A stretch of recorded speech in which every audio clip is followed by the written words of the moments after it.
Midwest, several young girls went missing. Some were found murdered. Others were never found at all. Lori DePease, 20, in Appleton, Wisconsin. Raina Ryson, 16, from LaPorte, Indiana. Wendy Felton, 16, from Marion, Indiana. Michelle Dewey, 20, in Indianapolis, Indiana.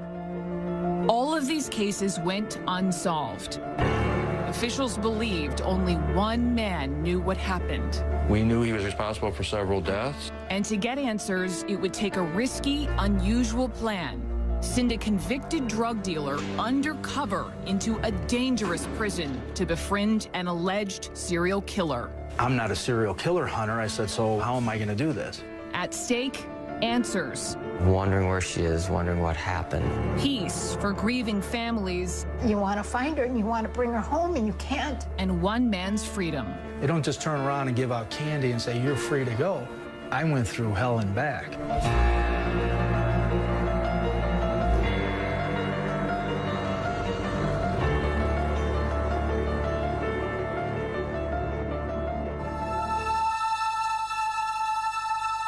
Early each day, Donna Reitler greets her daughter, Tricia. I say hello to this picture every morning. I say good morning every morning. I look at that and I can hear her say, hi, Mom. Tricia was very kind-hearted, very smart. As a child, says Father Gary, Tricia lit up the room. She would sometimes just bound into the room, you know, spread her arms apart, you know, say, ta-da, you know, that type of thing. Donna and Gary brought Tricia here to Marion, Indiana to attend a small Christian college.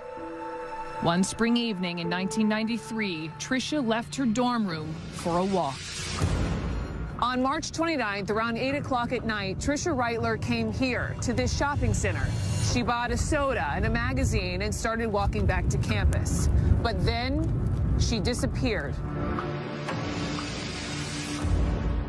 Phone call came a little bit after midnight, and the voice on the other side of the phone said, do you know where your daughter is?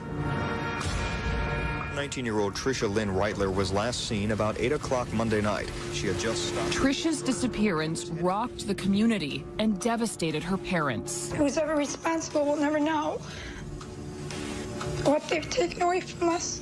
Tricia's mother made a desperate appeal to Tricia on the Jerry Springer Show. Hang in there and know that we love you, and we're doing everything we can to find you. Despite huge media coverage and their pleas for answers, none ever came. It's like she just vanished into thin air. Tricia was never found. Young college students, they need to be aware. Kristen Zeller was a junior at IWU when Tricia disappeared. We were advised to stay in our dorms if you were a girl. But a week after Tricia's disappearance, Kristen and her roommate Heather needed to go to Marsh grocery store.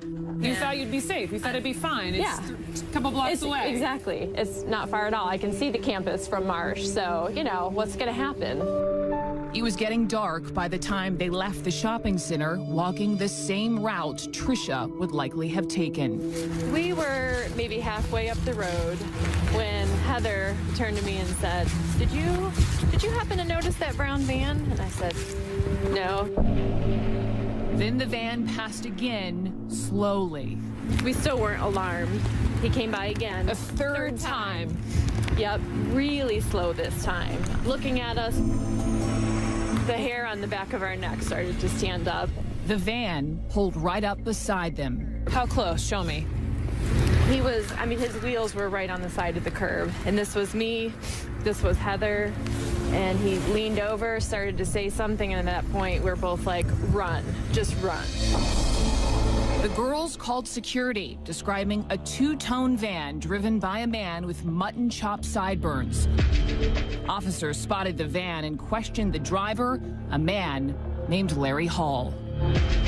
Hall said he'd been looking for a friend's address, but the address he gave didn't exist.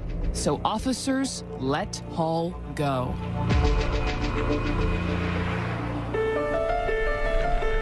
September 20th, 1993, 6 months after Trish's disappearance, now 15-year-old Jessica Roach goes missing in Georgetown, Illinois. Investigator Gary Miller got the call. We all knew that we had something really bad here. We had an abduction. Jessica's badly decomposed body was found in an Indiana cornfield weeks later. But then, like Trish's, Jessica's case went cold. There's a lot of times you wonder whether you'll ever solve it, but you know that you're going to keep going, you're going to check everything out, you're going to recheck everything. For over a year, Miller scoured local police reports. And then a break. A vehicle reported in a county nearby. The owner, Larry Hall.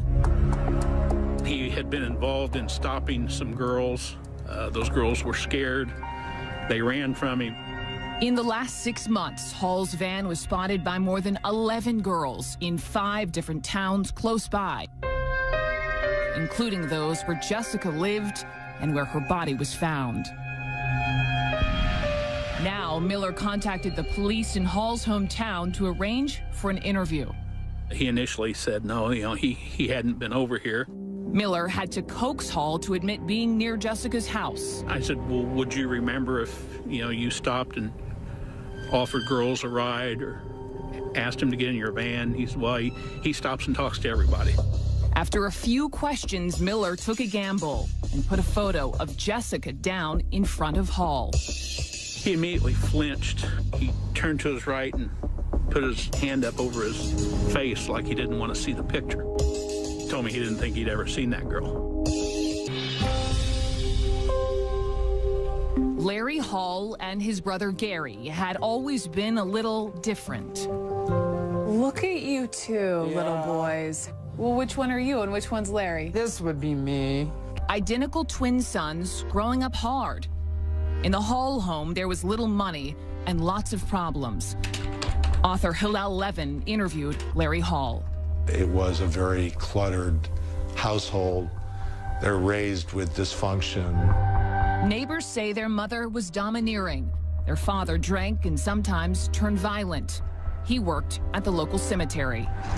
What was it like growing up next to a cemetery? Was it creepy? No, not at all. Not for me. At 12 years of age, Larry and I started working at the cemetery. As he grew older, Larry had problems fitting in at school. He was always the backward twin. I was the more dominant, outgoing twin. He hung out with what my wife and I and a lot of fellow classmates called the misfits or the stinky crowd. Still, the boys were best friends. And as young men, Gary and Larry developed an unusual new hobby as Civil War reenactors. I met a lot of new friends during that time period, and I was able to travel around and meet them at the battlefields and go on tours and stuff. It was a lot of fun. Larry was hooked, even growing mutton chops from his hairline to his jowl. Though the reenactments helped Larry make friends, he still struggled with women. What was Larry like around young women growing up? Very awkward, quiet, backward. Did he ever talk to you about these urges? He reportedly says he had urges about women. Oh my gosh, it was absolutely, it was out of bounds. I had no idea.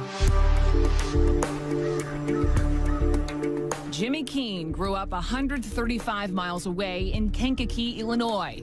He didn't know Larry Hall, and he had no idea that their worlds would someday collide.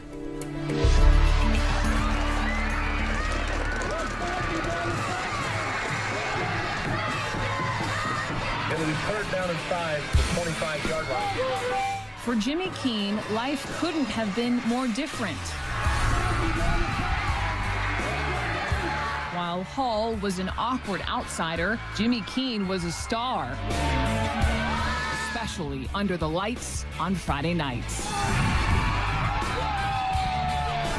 We would come out here, the lights would be on, the whole stadium would just be completely full and the crowd would be roaring, and it was just a very euphoric, unbelievable high.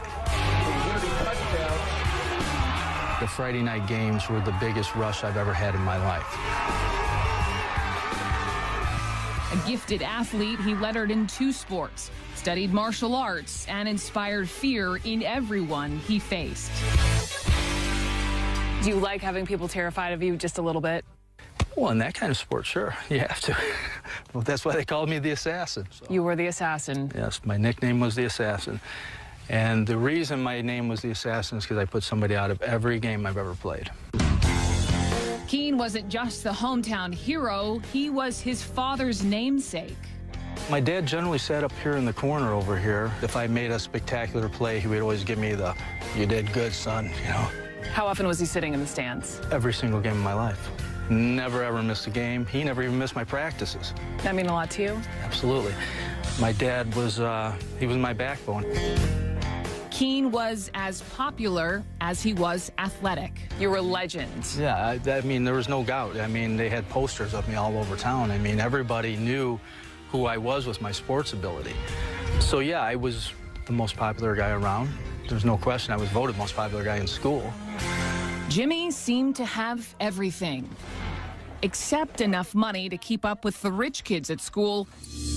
And he only saw one way to get it. He started selling drugs and quickly learned he was good at it. You're making decent money. You don't think, is this a wrong thing that you're doing? So I kept growing into it and growing into it. And by the time I was 20 years old, I mean, I was sitting on top of an empire.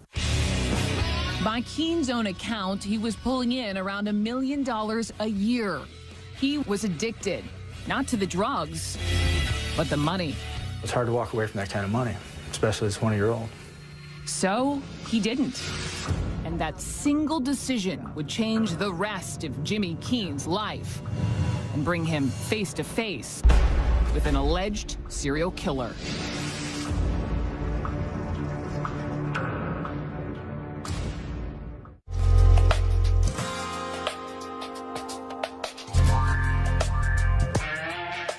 Your license plate, extra HP. Extra HP.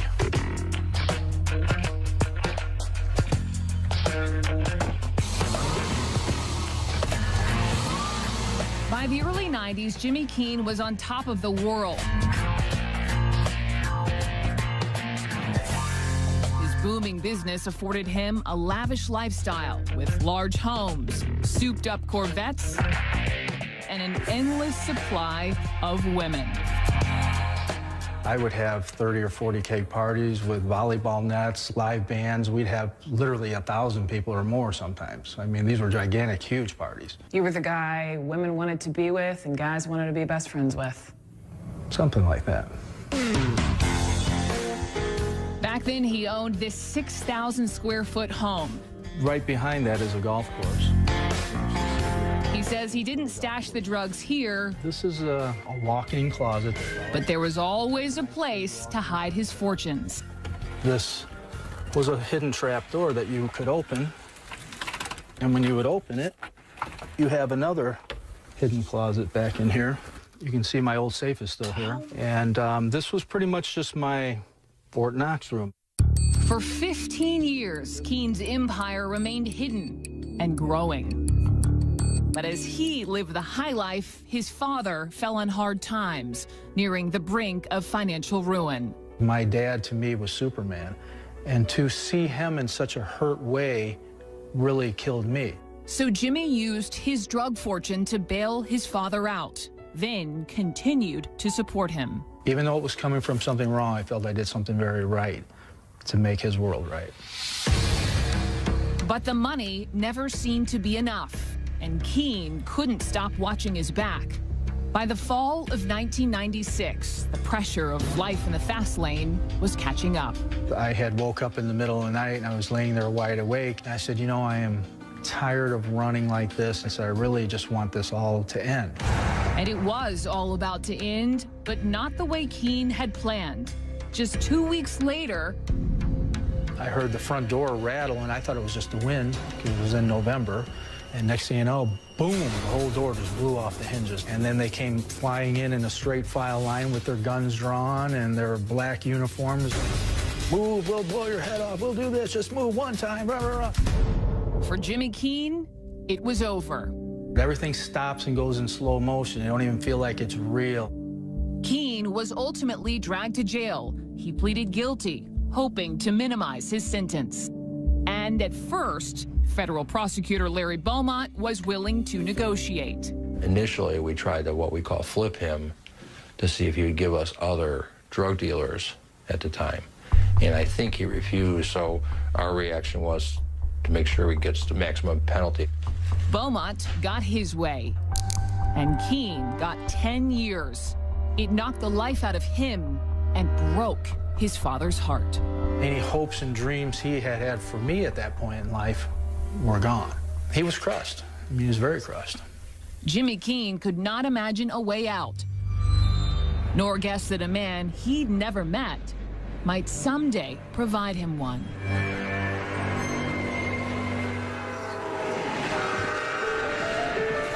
November 1994, Wabash, Indiana. It had been 2 weeks since Larry Hall recoiled from a photo of Jessica Roach. And investigator Gary Miller had a gut instinct. I really think we're onto something here. This guy portrays this weak, timid person, but, you know, I don't think he truly is. Miller thought Hall was vicious, and as the investigation unfolded, Miller also thought he knew how Hall abducted Jessica Roach. When he first seen her, she was riding from toward the house, going down this way. Hall followed and stopped to talk. Jessica got scared and backed away. That's when he opens the door, grabs her. There's a physical confrontation where he overpowers her, put her in his van, and left, probably going up this road right past her house. In an interview in the Wabash police station, Hall surprised investigators by explaining what happened next. I tied her up, but I can't remember with what. I took her pants off. Hall said he raped her and led her off through the woods. I laid her up against a tree and put a belt around her neck, and she stopped breathing. Hall said he strangled Jessica from behind, so he didn't have to see her face as she died. And that wasn't all. All of the girls looked alike, Hall said. I cannot remember all of them. I picked up several girls in other areas, but I can't remember which ones I hurt. Several girls in other areas. There were more victims than just Jessica Roach. Hall said he'd also been near the campus of Indiana Wesleyan University, where Tricia Reitler had disappeared. I was over there because I needed to be with somebody. There was a small shopping center. I had a van. Hall said he raped and strangled a girl here too. Then he identified his victim by pointing to Tricia's picture. Tricia's disappearance had remained a mystery for 18 months. We were just kind of sitting on the sidelines waiting for information to come in. With little evidence and local police insisting on another suspect, Tricia's parents, Gary and Donna, still suffered. I know with each thing that came in, the urgency was great, and the heartache was great too, and the anticipation and the hope. Hall's confession meant the Reitlers might at last find their daughter, and that Gary Miller had found the killer of Jessica Roach. But the next day, Hall changed his story. As I was talking to him, he said, well, I was just telling you about my dreams. And that didn't really happen. He said it was just my dreams. And I said, well, Larry, that's not what you said. You said this had happened, and that, you know, you didn't like talking about it because you didn't like the things that you'd done, but you never mentioned it being a dream. But he stuck to his new story. Larry Hall was recanting everything.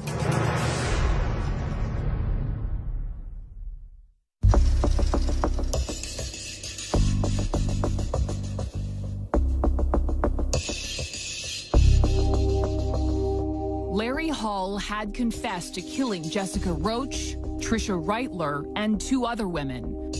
And then he took it all back, claiming it was just his imagination.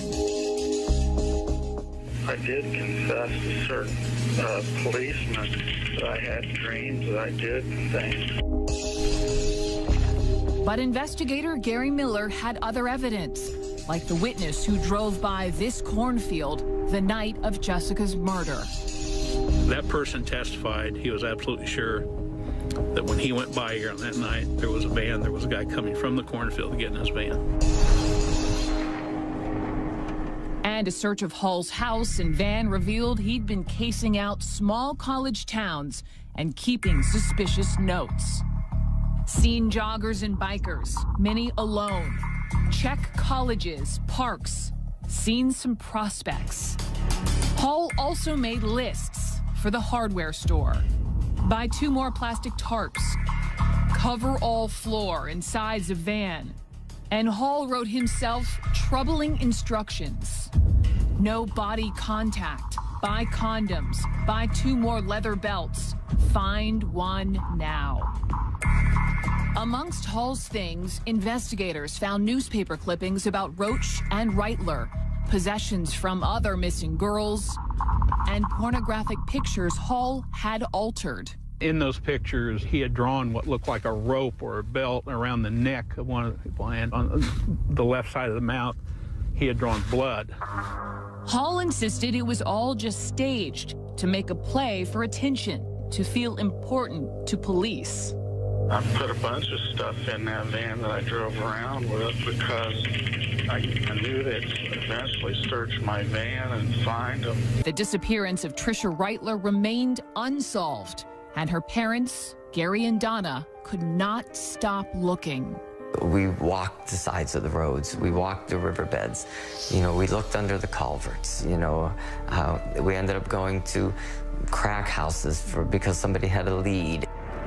If you see something on the side of the road, a garbage bag, whatever, it's like, could that be her? It was just a horrendous crime to lose your daughter and never find out what the heck happened to her. Larry Beaumont kept looking too. Well, I actually made arrangements on a couple of occasions to go out and look for the body. Beaumont called in specialized military and law enforcement units to search. But we weren't able to find it. So rather than give up, it occurred to me that obviously Larry Hall knew. Beaumont needed answers and turned to an unlikely source to get them. He needed someone to befriend Larry Hall, someone charismatic, someone on the inside. Larry Beaumont needed Jimmy Keene. Beaumont had sent both Keene and Hall to prison. Now he hatched a risky plan that would bring them together. Keene was 10 months into his sentence when Beaumont brought him in to talk. It scared me. I thought this was some trick. Keene watched nervously as Beaumont pushed a folder across the table. And I opened it up, and the first thing I seen was a picture of a mutilated dead girl. And I flipped the next page, and there was a different mutilated dead girl. And there was a portrait of Tricia Reitler. At that moment, I looked up at Beaumont, and he says, Jimmy, we need you to help us with this case. Beaumont wanted Keene to go undercover, to transfer from his low-security lockup to a dangerous prison, and to befriend alleged serial killer Larry Hall. He says, if you can get solid confessions from him, and if you can help us locate the bodies that are still missing, we're willing to completely wash your record. Keene's mission? To learn where Tricia Reitler was buried. The purpose of this operation was to find that body. Beaumont made it clear, no body, no early release. Keene would have to serve the rest of his 10-year sentence, but Beaumont believed Keene could do it. He's smart, he's articulate, he's not afraid, and I knew he wanted to get out. For Keene, it was a chance for redemption, to restore his family name, and, says author Hillel Levin, to get his life back on track. This deal was a way for him to get home, and it was also a way for him to do good, to kind of take this bad thing he had done and to somehow turn it inside out and make it something that would solve a crime. But it wouldn't be easy. Fair to say he was risking his life. He could have been killed. It was dangerous, absolutely. It was highly risky. These people in those type of places haven't got anything better to do but try to hurt you and kill you too. Keene was unsure, but a phone call home put his doubts to rest. Keene's stepmother said his father had suffered a stroke. She said, he's in really bad shape. We wish you were here. This is terrible that you're in a spot where you're in right now because we could lose him. Keene needed to get home to Kankakee fast, and there was only one way to make that happen. Driving up to the prison in Springfield, Missouri, Jimmy Keene didn't know if he'd made the best or worst decision of his life. I started to get cold feet, and I looked at the U.S. Marshal and I said, listen, I said, you know, how do we know Beaumont's going to live up to his word? They all assured me he would. And I said, well, you know, I'm not really sure if I can do this. But there was no turning back, and he needed to prepare. Agents had warned him to be careful. We don't want you to approach him for at least 6 months because he's a very cagey individual. If he senses one thing wrong, he goes into his shell like a turtle and you'll never get him back out once he's in. But Keene didn't have time to wait. He needed to get home to his ailing father. So hours after becoming a Springfield inmate, he spotted Larry Hall and made his first move. I made it a point for us to bump shoulders together. And as we gently bumped shoulders together, I turned around and I said, oh, excuse me. I said, listen, I said, I'm new here. I said, you wouldn't happen to know where the library is, would you? Hall offered to show Keene the way. And I just reached over and I kind of slapped him on the shoulder and I said, thanks a lot. I appreciate that from a cool guy like you. Over the next week, Keene watched Hall's every move from his cell across the hall. And I walked up to him and I says, hey, this is where I'm at. I said, are you in this area here? And he goes, yeah, I'm right there, you know, and he bugs his eyes out of his head. I said, oh, well, that's great. I said, you're right by me. I said, you know what? I told you were a cool guy, and I'm glad that you're by me and all this and that. And that's when he basically offered sometime if I'd ever want to have breakfast with him and his friends. Keene was making progress, slowly gaining Hall's trust. But life at Springfield was complicated and dangerous. So Keene figured out a way to use violence to his advantage. It was a Saturday night, and Hall was in the TV room, mesmerized by an episode of America's Most Wanted about serial killers. Suddenly, another inmate approached the TV. And you could tell this guy had been in for a long time. He was a real big, buff guy. And he just walked up to the TV, looked at everybody in there, and he decided he's going to turn the TV channel. And he turned it. And I found this very interesting. Larry looked at me and very quietly mumbled under his breath. He goes, hey, I was watching that show. Keene leaped into action and knocked the guy out. And I nailed him with an uppercut, and then I kicked him through 3 rows of chairs. He was beat up real bad and had to go to the hospital. And they took me and threw me in the hole. It was worth it, and it was a breakthrough with Hall. He not only now looked at me as a guy that he could look at and say, wow, he thinks I'm cool. Coming from him, that's a compliment. And now he's also able to protect me. Now, Keene had Hall's trust and had him talking. One night in Hall's cell, he told Keene the truth about what happened to Tricia Reitler.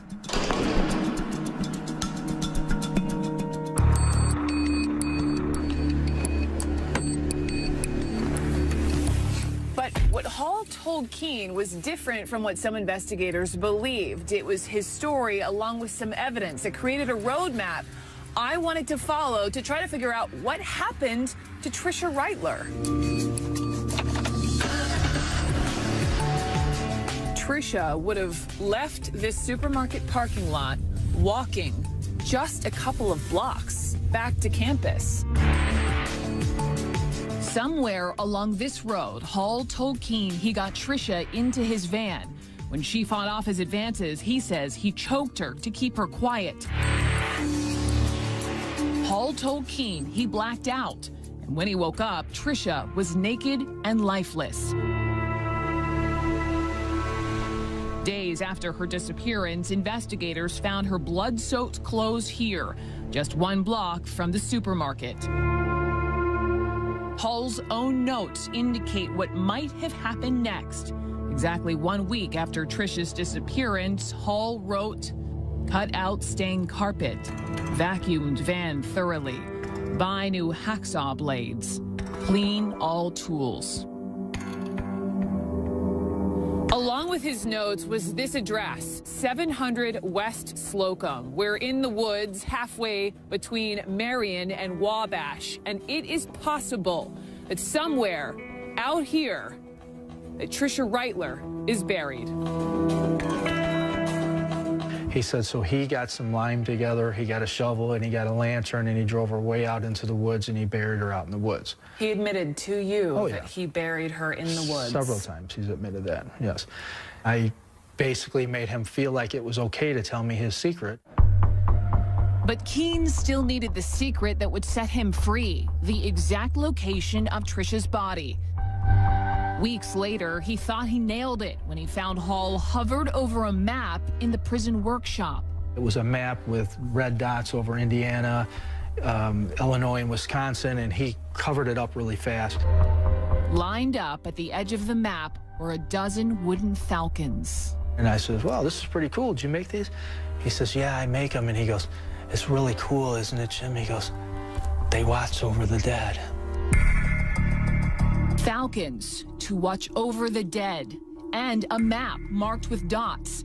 It was the information Keene thought would surely lead to the exact location of Tricia's body.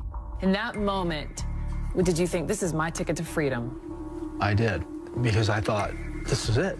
I've got solid confessions out of him. We know specific details. We know how he's done it now.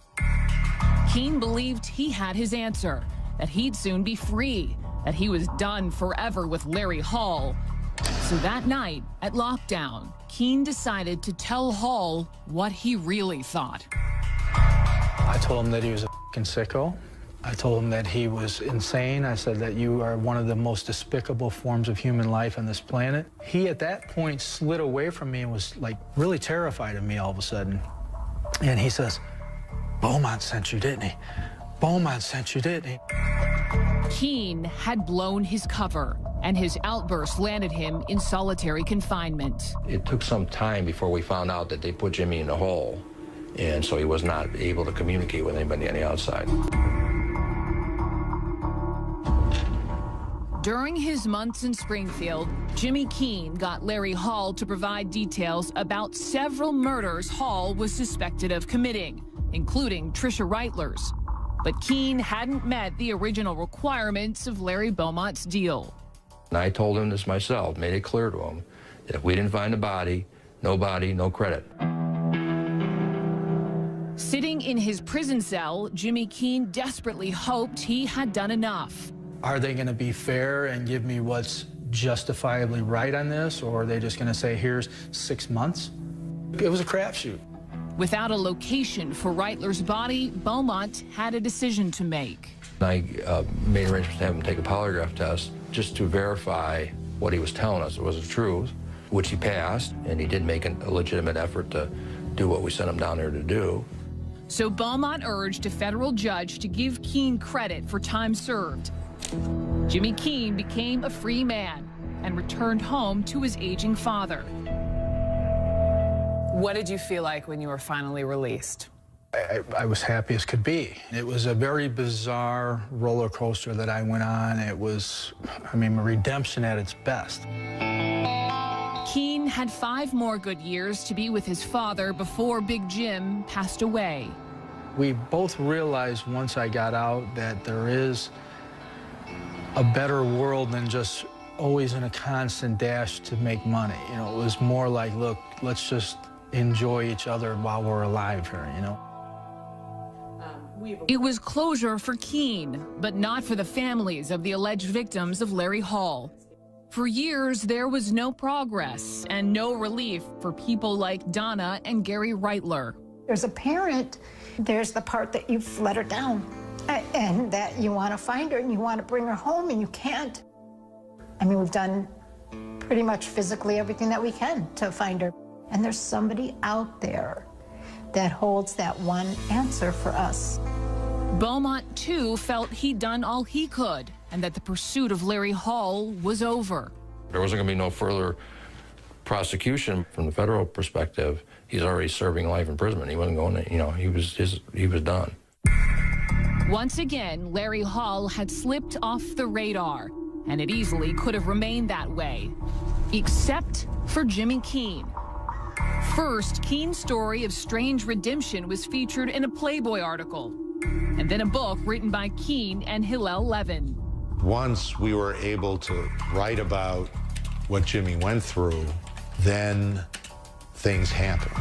Keene's story refocused attention on Larry Hall, helped reopen cold cases, and put pressure on his twin brother Gary. Now, Gary stopped defending Larry and started talking. Larry, just like Jimmy Keene calls him, and he's a baby killer.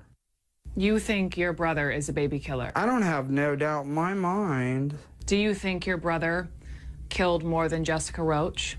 Yes. Do you think your brother killed Trisha Reitler? Yes. Raina Ricin? Michelle Dewey? Yes. As Gary started talking more openly, detectives approached him, asking for help. I went with the Indianapolis detectives down to try to get my brother to confess. He made me leave the room. He did, in fact, confess on tape to 15 serial murders. Larry later retracted again. And while he can't ever seem to stick to one story, he does sometimes seem to have regrets. I didn't want to keep living my life the way I was living it. I wanted things to be different, you know, but I guess I didn't really do the right things to change the way my life was going. Larry Hall refused our request for an interview. He has never been charged with crimes against anyone other than Jessica Roach. But Keene's story has caused officials across the country to take another look at Hall. In November of 2010, investigators from the Town of Menasha Police Department interviewed Mr. Hall at a federal prison in North Carolina. In that interview, Hall admitted murdering Lori DePease and provided clues about where to find her body. There's multiple agencies that are looking into him, reference their unsolved disappearances.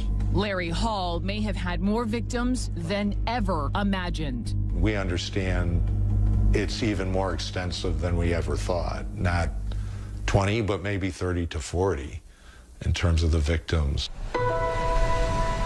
That leaves 30 or 40 families still awaiting answers.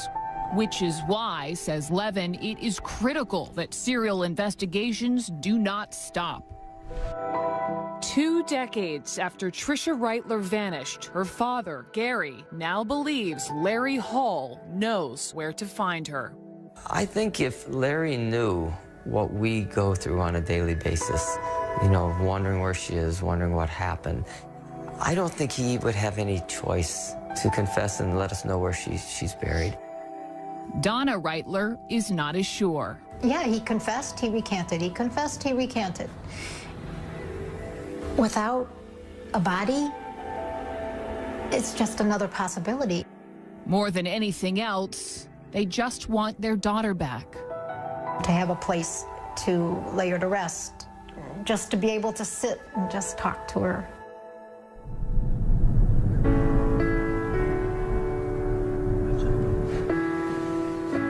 As for Jimmy Keene, his truth is stranger than fiction.